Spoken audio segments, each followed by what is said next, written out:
Shalom à la jeunesse Fleuve de Vie Afrique. Vous êtes avec le pasteur Mathias. Je suis encore là en ce moment pour vous envoyer une parole de la part du Seigneur. Alors, si c'est votre première fois de suivre cette vidéo, eh bien, rappelez-vous de vous abonner à la chaîne YouTube Roli Africa et commentez la vidéo, aimez-la et faites-la suivre.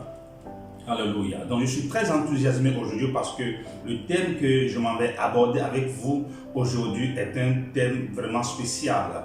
Et je m'en vais donc te parler de l'importance et de la nécessité d'être rempli du Saint-Esprit. Sois rempli de l'Esprit. Sois rempli de l'Esprit. Je ne sais pas si vous avez une fois expérimenté l'étouffement. Quelqu'un peut-être a eu à vous attraper par la gorge et vous n'arrivez plus à respirer et vous êtes étouffé.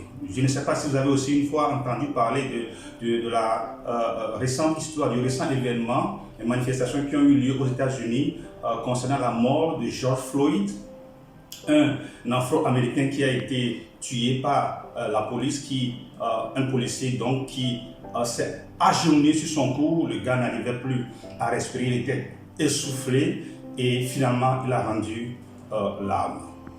C'est comme ça, si nous voulons vivre sans le Saint-Esprit, eh bien c'est comme nous sommes essoufflés spirituellement. De la même manière que l'homme a besoin du souffle et de la respiration, c'est de cette même manière que le chrétien, l'homme spirituel, a aussi besoin du Saint-Esprit. Alors donc, la parole de Dieu nous recommande ceci dans Éphésiens chapitre 5, le verset 18. Éphésiens chapitre 5, le verset 18. Ne vous enivrez pas de vin, c'est de la débauche. Soyez au contraire remplis de l'Esprit. Voilà une forte recommandation de la parole de Dieu. C'est une nécessité vitale. C'est une nécessité vitale. Maintenant, je m'en vais te donner cette précision.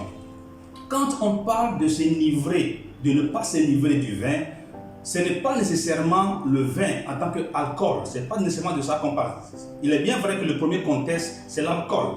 Mais l'alcool représente, bien le vin dont il s'agit ici, représente tout ce qui est charnel. Tout ce qui peut rendre la chair forte. Tout ce qui peut donner de la vigueur à notre chair, tout acte charnel qui puisse nourrir l'âme, c'est-à-dire nourrir la chair, nourrir notre ego, au point d'étouffer l'esprit en nous, au point d'étouffer le Saint-Esprit, au point de nous empêcher, d'empêcher l'esprit de s'élever. Nous devons donc éviter ces choses. Et nous devons plutôt nous encourager à poursuivre les choses de l'Esprit. Donc quand on parle de l'Esprit ici, c'est le Saint-Esprit avec tous ses corollaires. Le Saint-Esprit avec toutes les activités spirituelles qui pourront nous aider, nous permettre de pouvoir élever notre esprit et d'aller vers Dieu.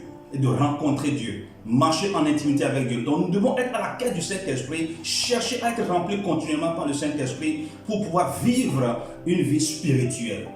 Alors, donc c'est le conseil que je m'avais te donner aujourd'hui. Et si tu es là et tu as besoin de l'Esprit, je prie en ce moment au nom tout-puissant de Jésus. Que la vie de l'Esprit te touche là où tu es. Je prie que les cieux soient ouverts sur ta vie et que tu sois fortement rempli du Saint-Esprit au nom tout-puissant de Jésus. Que Dieu te bénisse et que sa grâce t'accompagne partout où tu vas. Jeunesse, pilier de l'Église. Shalom.